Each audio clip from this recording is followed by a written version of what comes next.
Praise lord. తండ్రి కుమార పరిశుద్ధాత్మ నామములు అందరికీ శుభాభివందనములు తెలియజేసుకుంటున్నా. మరి ప్రాముఖ్యమైన సమయం మనం వచ్చున్నాం. ఇది పరిశుద్ధ దినం, పునరుద్ధాన దినం, ఆదివార దినం అని ప్రతి ఒక్కరము మనం జ్ఞాపకం చేసుకోవాలి. ఈ దినం అతి పరిశుద్ధ దినం. ఈ పరిశుద్ధ దినం నా ప్రభువు యొక్క వాక్యము వినడం ప్రతి ఒక్కరికి శ్రేష్టమైన సమయం. ఈ సమయమునకు మనం వచ్చున్నాం. ఇటు శ్రేష్టమైన సమయంలో శ్రేష్టమైన వాక్యమును మనం విందాం, చూద్దాం. పరిశుద్ధ లేఖనాలను మనము పరిశీలిద్దాం. ప్రభువైన యేసుక్రీస్తు వారు దేవుడు అయ్యుండి నిన్ను ఏ కాలంలో ఎందుకు కాపాడుతాడు? దేవుడు ఏ కాలంలో నిన్ను ఎందుకు కాపాడుతాడు? ఎందుకు కాపాడాలి అసలు? ఒక్కసారి వాక్యంతోనే మనం పరిశీలిద్దాం, చూద్దాము. ప్రకటనల గ్రంథంలో 3వ అధ్యాయంలో 10వ లేఖనంలో మనము చదువుకుందాం. నీవు నా ఓర్పు విషయమైన వాక్యమును గైకొంటివి గనక భూ నివాసులను శోధించుటకు లోకమంతట మీదకి రాబో శోధన కాలంలో నేను నిన్ను కాపాడదును. ఓర్పు ఈ లోకంలో ఎవ్వరికి లేదు. ఎవ్వరికి ఓర్పు లేదు, సహనం లేదు, ఏమి లేదు. కానీ ఈ ఓర్పు అనే వాక్యాన్ని నీవు గైకుంటివి అంటే ప్రభువైన యేసుక్రీస్తును నీవు కలిగి ఉన్నావు అని అర్థం. ఈ యేసుక్రీస్తును కలిగినటువంటి నీవు ప్రభు యొక్క ఓర్పుతో ఈ లోకంలో జీవించగలిగితే, అంత సహనము ఈ లోకంలో మనం వహించగలిగిన నాడు లోకమంతటి మీదకి శోధన కాలము రాబోతున్నది. రాబోతున్న ఆ సమయంలో నిన్ను ప్రభువు కాపాడుతాడు. హల్లెలూయా, దేవునికి మహిమ కలుగుగాక. ప్రియమైన దేవుని బిడ్డలారా, ఇక్కడ ఓర్పు ఏమైనాడంటే ప్రభువైన యేసుక్రీస్తుకున్నటువంటి ఓర్పు ఎవ్వరికి లేదు. ఇటు యేసుక్రీస్తును మనము కలిగి ఉన్నాం. కలిగి ఉన్నటువంటి మనము ఎంత ఓర్పుతో ఉండాలో ఒక్కసారి ఆత్మ పరిశీలన చేసుకోవాలి. ఈ వాక్యము మరి ఏమై ఉన్నది? యోహాను శుభవార్త 1వ అధ్యాయము 1 నుండి 4 వరకు చూసినట్లయితే, ఆదియందు వాక్యముండెను, వాక్యము దేవుని యొద్ద ఉండెను, వాక్యము దేవుడై ఉండెను. ఆయన ఆదియందు దేవుని యొద్ద ఉండెను. సమస్తమును ఆయన మూలముగానే కలిగినదేది ఆయన లేకుండా కలగలేదు. ఆయనలో జీవముండెను, ఆ జీవం మనుషులకు వెలుగై ఉండెను. ఆ వాక్యము కృపా సత్య సంపూర్ణుడుగా మన మధ్య నివసించెను. హల్లెలూయా, దేవునికి మహిమ కలుగును గాక. ఈ వాక్యము ఏమైనదంటే, ఆది యందు ఈ వాక్యమే ఉన్నది. ఈ వాక్యము దేవుని యొద్ద ఉన్నది. వాక్యమే దేవుడై ఉన్నాడు. ఈ వాక్యమే మరి ఆయన మూలముగానే, ఆ వాక్యము మూలముగా సమస్తమును ఈ లోకములో కలిగి ఉన్నాము. నీకు కలిగినది కానీ, ఈ లోకంలో కలిగి ఉన్నది కానీ, ఏర్పాటు చేయబడిన ప్రతి వస్తువు, వాతావరణం కావచ్చు, చెట్లు కావచ్చు, ప్రతిదీ కూడా ఆయన లేకుండా అస్సలు కలగలేదు. అందుకే ఆయనలో అంటే ఆ వాక్యములో జీవం ఉండెను, ఆ జీవం మనుషులకు వెలుగై ఉండెను. ఆ వాక్యమే కృపా సత్య సంపూర్ణుడుగా మన మధ్యలో నివసించెను. హల్లెలూయా, దేవునికి మహిమ కలుగును గాక. ఇప్పుడు అర్థమవుతుందా మనకు? ప్రియమైన దేవుని బిడ్డలారా, ఒకసారి ఆలోచించండి. ఓర్పు అనే ఆ వాక్యాన్ని నీవు గైకుంటివి కనుక మరి అంటే ప్రభువైన యేసుక్రీస్తును దేవుడును మనం కలిగి ఉన్నాము. మరి ఆది యందు వాక్యమనను, ఆది కాండము 1:1 చదువుకుంటే, భూమి ఆకాశము దేవుడు భూమిని ఆకాశములను సృజించెను అని వాక్యము స్పష్టంగా లిఖింపబడి ఉన్నది. దేవుడు భూమి ఆకాశములను సృజించెను అన్నాడు. మరి ఈ వాక్యమే కదా అక్కడ సృజింపజేసింది. ఈ దేవుడే కదా ప్రభువైన యేసుక్రీస్తు. ఈ యేసుక్రీస్తుకున్నటువంటి ఓర్పు మనకుందా? మనలో ఉందా? మనలో అంటే సహనము కలిగి, ఓర్పు కలిగి, ఓర్ము కలిగి ఈ లోకంలో మనం జీవిస్తున్నామా? అలా జీవిస్తేనే కదా మనలో దేవుడు ఉన్నట్లు, మనం క్రీస్తును కలిగి ఉన్నట్లు. చూద్దాము, ఆ కలిగి ఉండడంలో మనం ఏమేం చేయాలో ప్రభువుల వాడు స్పష్టంగా తెలియజేస్తున్నాడు. చూద్దాం అది కూడా. చూడండి, ప్రభు యొక్క ఓర్పును చూడాలి. మొదటగా ప్రభు యొక్క ఓర్పును మనం చూడగలిగితే, మరియమ్మ ప్రసవ దినములో నిండెను కనుక ఆమె తొలుచూలు కుమారుని కని పొత్తి గుడ్డలలో చుట్టబడి సత్రములో పశువుల తోటలో పరుండబెట్టరు. అంతేకాదు, ఈయన ప్రభు అయిన యేసు క్రీస్తు అని దేవదూతలు చేత పెట్టబడినటువంటి పేరు ఏమిటో తెలుసా? ఈయనే ప్రభుని యేసు క్రీస్తు. ఈయన ప్రభుని యేసు క్రీస్తు. ఈయన అభిషిక్తుడై ఉన్నాడు, ఈయన క్రీస్తు అయి ఉన్నాడు. అంటే రక్షకుడైనటువంటి దేవుడు, మనం రక్షించడానికి వచ్చినటువంటి నిజమైన దేవుడే ప్రభుని యేసు క్రీస్తు అని స్పష్టంగా ప్రభుని యేసు క్రీస్తు వారి యొక్క ఆత్మ ఈ యొక్క ప్రవక్తలలో ఉండి పలుకుతున్నటువంటి మాటలే, దేవుని యొక్క ఆత్మ చెప్పుచున్న మాటలే తప్ప వేరొక మాటలు కాదు. ఆత్మ చెప్పుచున్న మాటలు చెవులు గలవాడు వినుగాక అని ప్రభువే వాక్యం ద్వారా చెప్తున్నారు. ప్రియమైన దేవుని బిడ్డలారా, మనం ఒకసారి పరిశీలించినట్లయితే మనం చూడండి, క్రిస్టమస్కో అతి సమీపంలో ఉన్నాం. సమీపంలో ఉన్నటువంటి మనము ఏ కాలంలో రక్షింపబడతాము, ఎలా రక్షింపబడతాము, ఎప్పుడు రక్షింపబడతాము, ఎందుకు రక్షింపబడతాము అనే దాని విషయాన్ని మనం తెలుసుకోవాలి. క్రీస్తు ఈ లోకమునకు రావడానికి మరి వచ్చి ఆయన ఏ రీతిగా ఓర్పును వహించాడు, సహనమును వహించాడు అనే దాన్ని కూడా మనం క్షుణ్ణంగా తెలుసుకోగలిగితే అప్పుడు క్రీస్తులో మనము ఈలాగా వాక్యమును గైకొన్నటువంటి మనము, క్రీస్తును తీసుకున్నటువంటి మనము, క్రీస్తులో నివసిస్తున్నటువంటి మనము ఎంత ఓర్పుగా ఉండాలో వాక్యం ద్వారానే ప్రభువుల వారు తెలియజేస్తున్నాడు.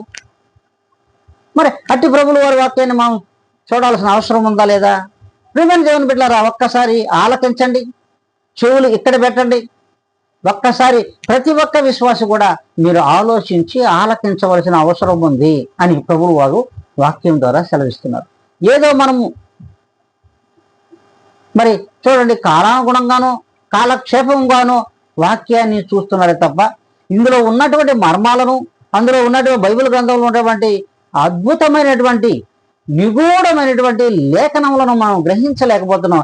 ఆ లేఖనములు వాక్యమే ప్రభుని యేసు క్రీస్తును మనం గ్రహించలేకపోతున్నాం అనే విషయం స్పష్టంగా మనకు అర్థమవుతుంది.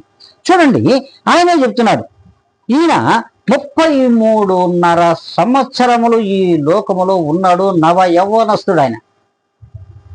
అయితే పుట్టిన నాటి నుండి కుటుంబము కోసము ఎంతో కష్టపడ్డాడు. ఎంతో కష్టపడి మరి కష్టించి ఆ కుటుంబమును ఫలింపజేశాడు. ఆయన ఫలించాడు. 3 సంవత్సరములు, 3.5 సంవత్సరాలు ఆయన పరిచర్యలో ఆయన పడినటువంటి కష్టములు, ఆయన ఎంత ఓర్పుతో ఎంత సహనంతో తన ప్రజల కొరకు ఈ రీతిగా దైవ మానవుడు మన కొరకు పాటుపడ్డాడు. ఒక్కసారి మనం ఆత్మ పరిశీలన చేసుకోవాలి. ప్రియమైన దేవుని బిడ్డలారా, ఒకసారి ఆలోచించండి. అసలు మనం ఎప్పుడైనా ఆలోచించామా? ప్రసవ వేదన కలుగుతున్నటువంటి 9 నెలలు నిండాయి మరియమ్మకు. ప్రభు ఎక్కడున్నాడు? 9 నెలలు మరియమ్మ కడుపులో. మరి చెప్పాలంటే ఆ మావిలో ఉన్నటువంటి గర్భసంచులో మావిలో ఉన్నటువంటి ఆ మావిలో తేలియాడుతున్నాడు,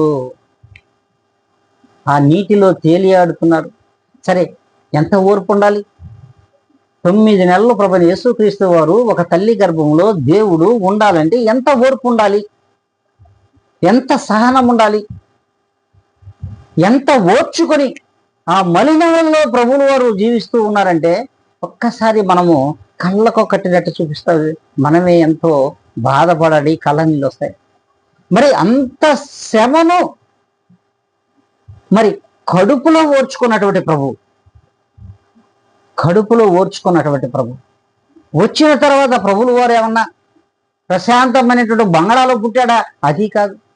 చూడండి, పశువుల పాకలో పుట్టినటువంటి ప్రభుని యేసుక్రీస్తు వారు పశువుల తొట్టెలో పరుండబెట్టగా, చూడండి, ఎవరైనా సరే ఇలాంటి ఓర్పు కలిగినటువంటి వారు ఈ లోకంలో ఉండగలరా? ఒక్కసారి ఆలోచించండి. ఇట్టి ఓర్పును, వాక్యమును గైకున్నటువంటి మనలో ఇట్టి ఓర్పు ఉండాలి అని దేవుని వాక్యం స్పష్టంగా ఈ దినమున మీకందరికీ తెలియజేస్తుంది. ప్రియమైన క్రిస్టమస్కు సమీపించుతున్న విశ్వాసులారా, క్రైస్తవ సమాజములో మనం ఎంత ఓర్పుతో ఈ లోకంలో జీవించాలో, జీవించిన కాలం అంతా కూడా ప్రభువులు వారు ఏ రీతిగా కష్టంలో అనుభవించారో కూడా ఒక్కసారి మనం గ్రహించలేకపోతా ఉన్నాం. ప్రియమైన దేవుని బిడ్డలారా, ఒక్కసారి మనం ఆలోచించినట్లయితే చూడండి, ఇంతేకాదు, అనేకమైన అవమానాలు, అనేకమైన నిందలు, అనేకమైనటువంటి మరి బాధలు ఎంతో మంది అసహించుకున్నారు ప్రభువులు వారిని. అయినను 3.5 సంవత్సర కాలంలో ఆయన పడినటువంటి శ్రమ, ఆయన ఆ శ్రమలో ఎంత ఓర్పును ఎంత సహనమును కలిగి ఉన్నాడో ఈ దినమున ప్రభువులు వారు మనందరికీ తెలియజేస్తున్నాడు. ప్రియమైన క్రైస్తవ సంగమా, ప్రియమైన దేవుని బిడ్డలారా, ఒక్కసారి ఆలోచించాలి. ప్రభు యొక్క శ్రమను, ఓర్పు, ఎంత ఓర్పుతో ఆ శ్రమను భరించి ఉండాలి. ప్రియమైన దేవుని బిడ్డలారా, మనం ఏ దినమైనా ఆలోచించామా? మరి తల్లి కడుపులో ఏ రీతిగా 9 నెలలు ఆయన ఓర్చుకుని ఉండాలి. ఎవరి కోసం ఓర్చుకున్నాడు? నీ కోసము, నా కోసము, ఈ లోకంలో ఉన్న సర్వలోక ప్రజల కోసం ఆయన ఓర్చుకొని ఈ లోకంలో పుట్టడం, పుట్టిన నాటి నుండి ఆయన యుక్త వయసు వచ్చిన తర్వాత ఆయన ఎంత బాధలు, కుటుంబము కోసం, పోషణ కోసం, ఆ కుటుంబం కోసం వడ్రంగి పని చేసి ఆయన పడినటువంటి శ్రమ, ఆ శ్రమలో ఎంత ఓర్చుకొని ఎంత సహనం కలిగి ఉండాలో ప్రభువులు ఒక్కసారి ఆత్మ పరిశీలన చేసుకోవాలి ప్రతి ఒక్కరు కూడా మనం. అంతేకాదు, 3.5 సంవత్సరాలలో సద్దూకైలు ఆయన బాధ పెట్టారు, శాస్త్రులు బాధ పెట్టారు, ప్రజలు బాధ పెట్టారు. యోధ ప్రజల చేత చేత్కారంలో వహించాడు, ప్రజల చేత అసహ్యించబడ్డాడు. మరి ఎంత ఓర్పండి! ఎంత ఓర్చుకోకపోతే ప్రభుని యేసు క్రీస్తు వారు ఒక నేర్పరి అయ్యారు. ఒక్కసారి ఆలోచించాలి. ప్రభుని దేవుని బిడ్డలారా, మనం ఏనాడు కూడా మనం ఆలోచించాం. ప్రభు వచ్చాడు, వెళ్ళాడు, క్రిస్మస్ చేసుకుంటున్నాం. కానీ ఇది కాదండి. ప్రభు యొక్క శ్రమలలో మనము కూడా పాలు పంపులు పొందగలిగిన నాడు, అట్టి ఓర్పును మనం ఈ లోకంలో భరించగలిగిన నాడు ప్రభుని యేసుక్రీస్తుకు మనము వారసులం అవుతాం. అంతేకాదు, శోధన కాలములో మనము కూడా ప్రభుని యేసుక్రీస్తు ద్వారా రక్షింపబడతాము, కాపాడబడతాము అని వాక్యము స్పష్టంగా సెలవిస్తుంది. అంతేకాదు, చూడండి, ఈ 3.5 సంవత్సర కాలంలో మరి స్పష్టంగా మీరు మత్తయి సువార్త 26:50 చూడగలిగితే ఆయన అంటాడు, యోధాని, నా చెలికాడ నీవు చేయగలిసిన పని నువ్వు చెయ్యి అంటాడు. హల్లెలూయా, దేవునికి మహిమ కలుగున. ఒక్కొక్కసారి చప్పట్లు కొట్టండి. చూడండి, నా చెలికాడ అంటే పగవాడిని ప్రభువును హింసించడానికి అప్పగిస్తున్నటువంటి యోధా విషయంలో నా చెలికాడా, ఆ సంబోధన ఏనాడైనా మన పగవారితో మాట్లాడగలవా? అంతేకాదు, మన కుటుంబములలో గొడవలు వేసుకుంటే కనీసం భార్యాభర్తలైనా సరే నా చెలికాడా అని ఆ పిలుపు రాగలుగుతుందా? రాదు. హల్లెలూయా, దేవునికి మహిమ కలుగును గాక. ఒక్కసారి మనం అందరం కూడా ఆత్మ పరిశీలన చేసుకోవాలి. ఈ వాక్యం ఎంత మర్మమును ఇందులో దాచిపెట్టాడు. అంతేకాదు, ఆయన అంటాడు, ఆయన పట్టించిన తర్వాత ఆయన అంటాడు, ఆ ప్రభువు వారి మీద ఉమ్మేశారు, అరచేతులతో కొట్టారు, ఆయన పిడిగుద్దులు గుద్దారు. అంతేకాదు, ఆయన్ని కొట్టి ఉమ్మి వేసి నిన్ను కొట్టిన వారు ఎవరో చెప్పమంటారు, నిన్ను కొట్టిన వారు ఎవరో ఒక్కసారి ప్రవచింపుము అంటాడు. ఎంతటి దౌర్భాగ్యమనే స్థితిలో మానవులు ఈ లోకంలో ఉన్నారు. ఒక్కసారి ఆత్మ పరిశీలన చేసుకోవాలి. నిన్ను కొట్టిన వారు ఎవరో చెప్పమని దేవుణ్ణి అడుగుతున్నారు, ప్రభుని క్రీస్తుని అడుగుతున్నారు.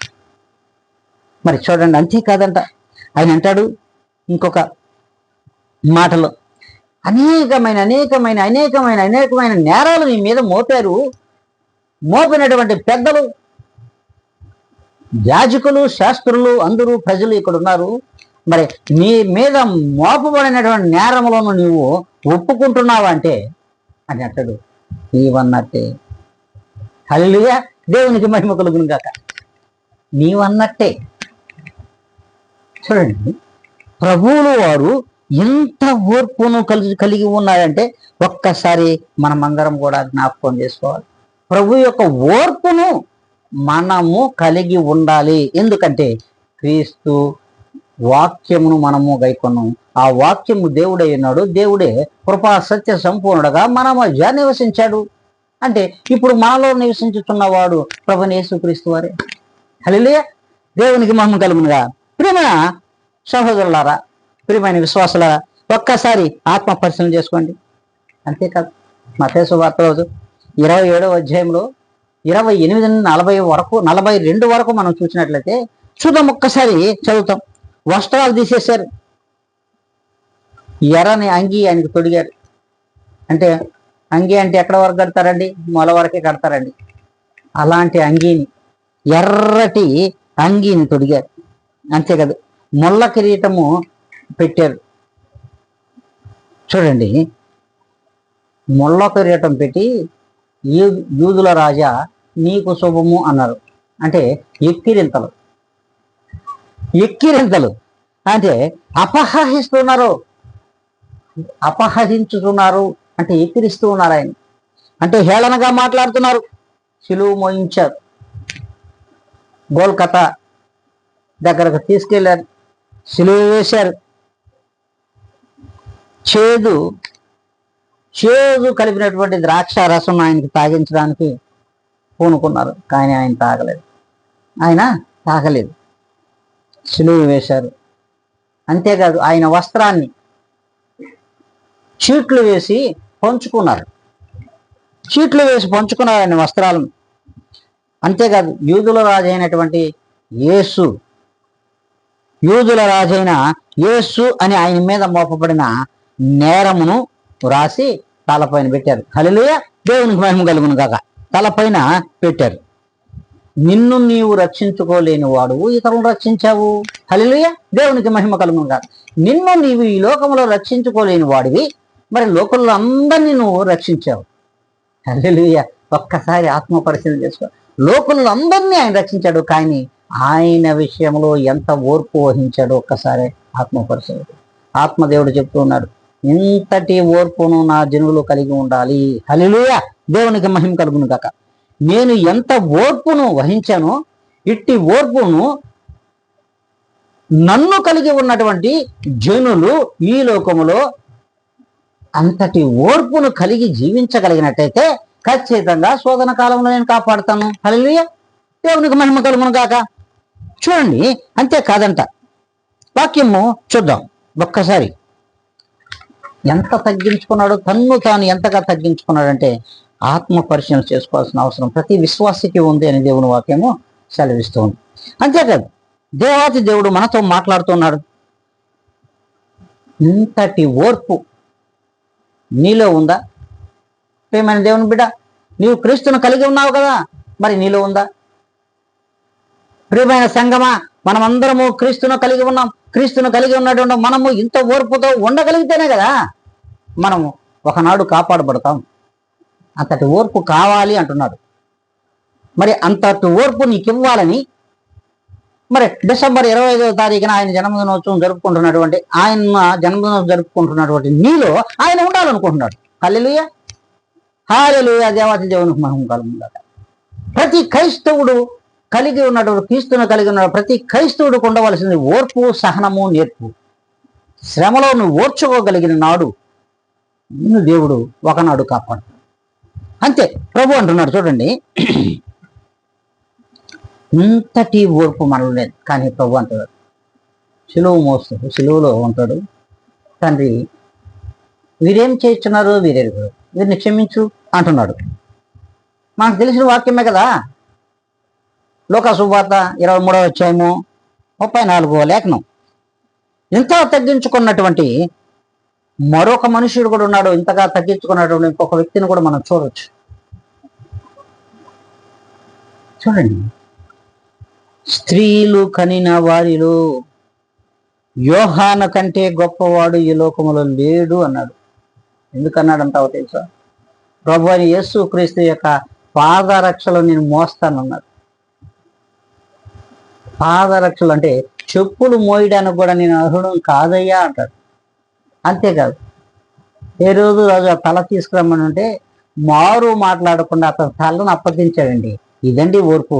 హల్లెలూయా, దేవునికి మహిమ కలుగును గాక. మనలో ఉందా? ఒక్కసారి ఆలోచించాలి. క్రీస్తును కలిగి ఉన్నాడు యోహాను. కనుకని క్రీస్తు ఈ లోకములో ఎంత ఓర్పును వహించబోతున్నాడో ముందుగానే యోహాను ద్వారా చూపించాడు మనకు. ఆ ఓర్పును మనకు ముందుగానే యోహాను ద్వారా మనకు చూపించాడు. దేవునికి మహిమ కలుగును గాక. మిమ్మల్ని అందరిని కూడా దేవుడు దీవించును గాక. మీలో ఉన్నటువంటి దేవుడి కోరు మీరు అంత ఓర్పును ఈ లోకంలో వహించగలిగితే నిజముగా ప్రభువైన యేసుక్రీస్తులో మనం ఉన్నట్లే, మనము కలిగి ఉన్నట్లే. అంతేకాదంట, చూడండి, పరిశుద్ధ లేఖనములు స్పష్టంగా సెలవిస్తూ ఉన్నాయి. ప్రభువైన క్రీస్తు కలిగి ఉన్నట్టు, క్రీస్తును కలిగి ఉన్నటువంటి యోహాను మరి ఎంత శ్రమను జైలులో అనుభవించాడో, ఖైదీగా అనుభవించినటువంటి ఆ యొక్క శ్రమకు ఎంత ఓర్చుకున్నటువంటి ఆయన తల తీస్తూ ఉంటే కూడా మారు పలకలేదు. ఎంతటి శ్రమ అంటావు? ప్రభువుని ఏ రీతిగా ఆయన కలిగి ఉన్నాడు. ప్రభువు రాకడ వచ్చిన తర్వాత ప్రభువు సేవలో ఉన్నప్పుడే, ప్రభువు పరిచర్య చేస్తున్నప్పుడే యోహానును ఆ రీతిగా బంధించి మరి శ్రమల పాలు చేసినటువంటి జనులు ఈ లోకంలో ఉన్నారు.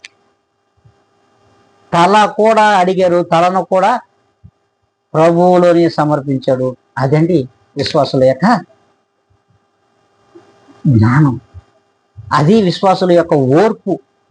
ఎందుకంటే క్రీస్తును నువ్వు ఎత్తుకొని ఉన్నావు, క్రీస్తును నువ్వు అత్తుకొని ఉన్నావు, వాక్యంను నువ్వు తీసుకొని ఉన్నావు. ఆ వాక్యమే ప్రభువైన యేసుక్రీస్తుని గ్రహించగలిగితే ఖచ్చితంగా ప్రతి విశ్వాసి కూడా తన్ను తాను తగ్గించుకుంటాడు, ఓర్పుగా తగ్గించుకుంటాడంట. అంతేకాదు, చూడండి, పౌలు గారు అంటారు ఒక మాట, కొరింథీయులకు రాసిన 2వ పత్రిక 11వ అధ్యాయము మరి 23 నుండి 24 వరకు మనం చదివినట్లయితే స్పష్టంగా తెలియజేస్తాడు. పౌలును అనేక సార్లు చెరసాలలో వేశారు, అనేక సార్లు అపరిమితంగా దెబ్బలు తిన్నాడు. మామూలు దెబ్బలు తినలేదు, కొరడాలతో కొట్టారు. ఎంతగా తింటారంటే పరిమితం లేకుండా దెబ్బలు తిన్నాడు. అంతేకాదు, అనేక మార్లు మరి ప్రాణాపాయంలో ఉండారు, అనేక మార్లు ప్రాణాపాయంలోకి వెళ్ళిపోయాడు.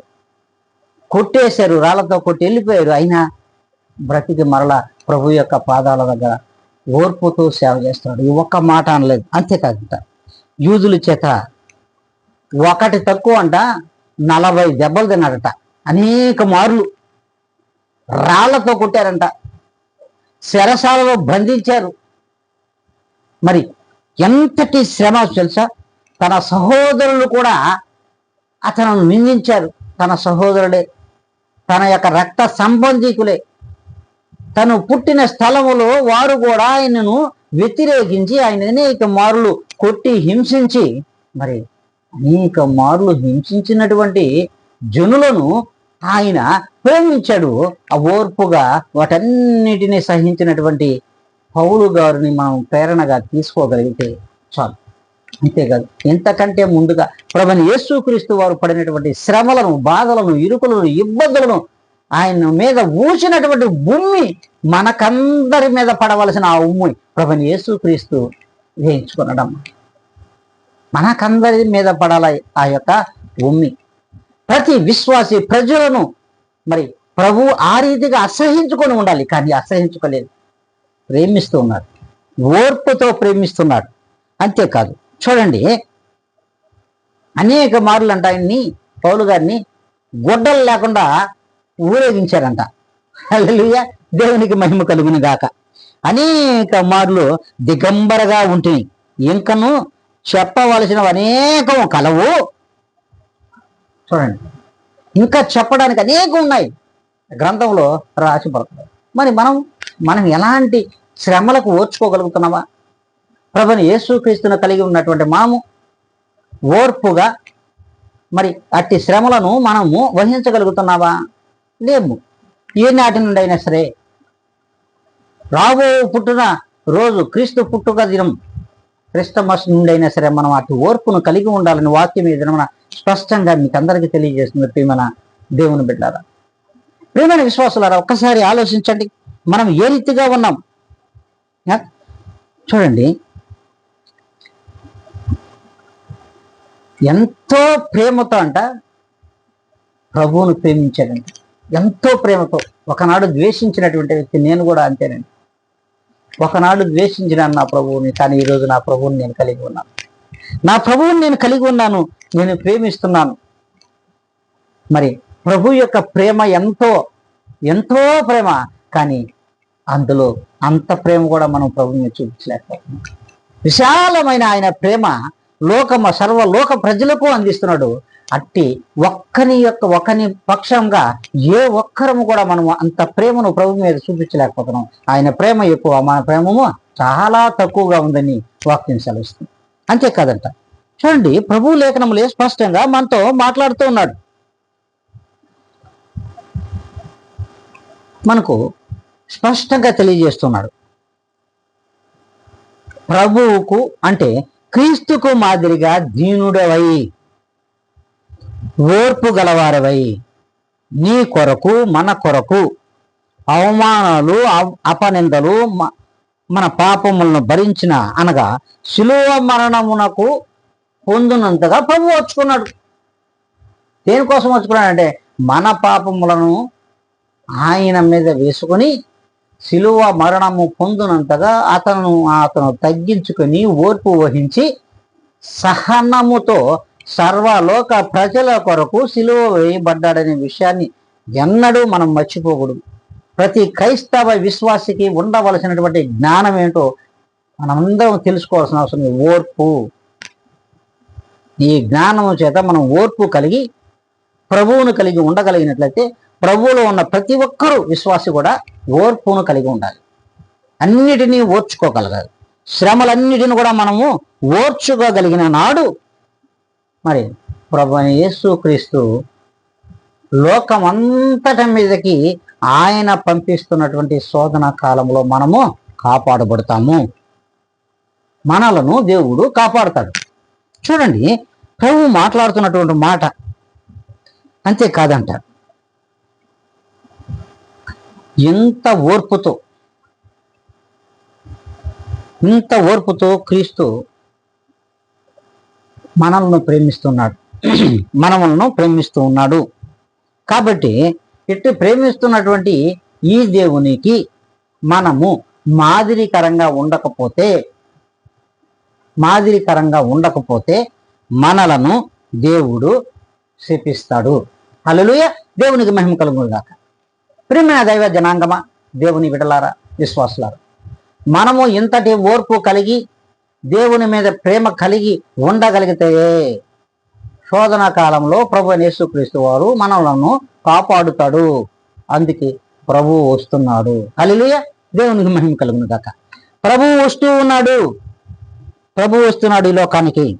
అందుకే చూడండి, రోమీయులకు రాసిన పత్రిక 12వ అధ్యాయము 12వ లేఖనం చెప్తుంది, నిరీక్షణ గలవారై సంతోషించుడి, శ్రమ యందు ఓర్పు గలవారై ప్రార్థన యందు పట్టుదల కలిగి ఉండుడి. హల్లెలూయా, దేవునికి మహిమ కలుగును గాక. నిరీక్షణ కలిగి ఉండాలి, శ్రమను ఓర్చుకోగలగాలి. మరి అట్టి ఓర్పు మనలో ఉండాలి. మరి అంతేకాకుండా ఈ ఓర్పు గలవారమై ప్రార్థన యందు పట్టుదల కలిగి ఉంటే ఖచ్చితంగా ఇట్టి ఓర్పుతో ఉన్నటువంటి మనలను దేవుడు కాపాడుతాడు. ఈ క్రీస్తు చూడండి, రోమీయులకు రాసిన పత్రిక 9వ అధ్యాయము 5లో కూడా స్పష్టంగా చెప్తున్నాడు. ఈ క్రీస్తే సర్వాధికారి అయిన దేవుడై ఉండి ఈ క్రీస్తే సర్వాధికారి అయ్యుండి దేవుడయ్యుండి నిరంతరము స్తోత్రార్హుడై ఉన్నాడు. హల్లెలూయా, దేవునికి మహిమ కలుగునుగా. ఈ క్రీస్తే సర్వాధికారి అయి ఉన్నాడు. అంతేకాకుండా అంటాడు నిరంతరము స్తోత్రార్హుడై ఉన్నాడు. హల్లెలూయా, దేవునికి మహిమ కలుగునుగాక. ఈయన సర్వాధికారి అయి ఉన్నాడు, ఈయనే స్తోత్రార్హుడై ఉన్నాడు, ఈయనే నిజమైన దేవుడై ఉన్నాడు. ఈ దేవుడు వచ్చు కాలమున, ఈ లోకమును వచ్చుతున్నప్పుడు ఆయన శోధనలు ఈ లోకం మీదకి రాబోతూ ఉన్నాయి. ఆ శోధన కాలంలో నీవును మనము రక్షింపబడాలి అంటే మరి ఓర్పు కలిగినటువంటి ప్రభువైన యేసుక్రీస్తుకు మాదిరికరంగా సహనము కలిగి ఓర్పు కలిగి ప్రభు కొరకు మనం జీవించగలిగినట్లయితే ఖచ్చితంగా మనం కూడా దేవుని చేత కాపాడబడతాం. చూడండి, పేతురు రాసినటువంటి మొదటి పత్రిక 3వ అధ్యాయము 15, 16 లేఖనములను మనం స్పష్టంగా చదువుకున్నాం. చూడండి, నిర్మలమైన మనస్సాక్షి గలవారయుండి మీలో ఉన్న నిరీక్షణను గూర్చి మిమ్మును హేతువు అడుగు ప్రతి వానికిని సాత్వికముతోనూ భయముతోనూ సమాధానము చెప్పుటకు ఎల్లప్పుడూ సిద్ధంగా ఉండుడి. మీ హృదయముల యందు క్రీస్తును ప్రభువుగా ప్రతిష్ఠించుడి. అప్పుడు మీరు దేని విషయమై దుర్మార్గులను దూషింపబడుదురో దాని విషయమై క్రీస్తునందున్న మీ సత్ప్రవర్తన మీద అపనింద వేయువారు సిగ్గుపడుదురు. హల్లెలూయా, దేవునికి మహిమ కలుగునుగాక. మనము ఎలాంటి మరి నిరీక్షణ కలిగి ఉండాలి, మన సత్ప్రవర్తన కలిగి ఉండాలి. మరి ఇటు నిరీక్షణ కూర్చున్నటువంటి మనలను కూర్చున్నటువంటి ఈ నిరీక్షణ, ఈ యొక్క ఓర్పు, ఇవన్నీ కూడా ప్రభువు వారు మనకు నేర్పించున్నటువంటి ఆ యొక్క ఓర్పు నేర్పు చేత మనము సహనము కలిగి ఉండాలి. ఒకవేళ భయము కలిగి ఉండినా మనం ఓర్పు కలిగి ఉండగలిగినట్లయితే మన యొక్క సత్ప్రవర్తన క్రీస్తు వచ్చు సమయం మనం కాపాడడానికి ఉపయోగపడుతుంది. హల్లెలూయా, దేవునికి మహిమ కలుగునుగాక. మన యొక్క సత్ప్రవర్తనే ప్రభు యొక్క రాకడ సమయమున ఈ శోధన కాలములో మనము కాపాడబడతామని దేవుని వాక్యం స్పష్టంగా సెలవిస్తూ ఉన్నది.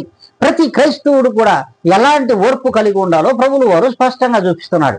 ప్రభువులు వారు కడుపులో ఎలాంటి శ్రమ పడ్డాడు, బయటకు వచ్చిన తర్వాత పశువులు పాకలో ఏ రీతిగా శ్రమ పడ్డాడు, ఈ శ్రమలకు ఎలా ఓర్చుకున్నటువంటి ఈయన మరలా కుటుంబం కోసం ఎంత శ్రమ పడ్డాడు, ఎంత శ్రమ పడినటువంటి ఈయన 33.5 సంవత్సరముల తర్వాత పరిచర్యలోకి వచ్చినప్పుడు ఆయన్ని ఎంతమంది చేత్కరించుకున్న ఓర్పుతో ఆయన సేవ చేశాడు, పరిచర్య చేశాడు. ఈ వాక్య పరిచర్యలో ప్రభువైన యేసుక్రీస్తును తన్ను తాను కనబరుచుకుంటూ తన మహిమపరుస్తూ మనలను ఆయన మహిమకరమైన కార్యముల చేత మనము ఈ లోకంలో అనేక మందికి అనేకమైన కార్యములు చేసినా కూడా ప్రభు యొక్క ఓర్పును మనము ఇప్పుడు అస్సలు గుర్తించలేకపోతున్నాం. ఇట్టి ఓర్పు లేనివాడు క్రైస్తవుడు కాదు, ఇట్టి సహనము లేడు వాడు ప్రభువుకు అంగీకార యోగ్యుడు కాదు. కనుక ప్రభువులు వారు స్పష్టంగా తెలియజేస్తున్నాడు.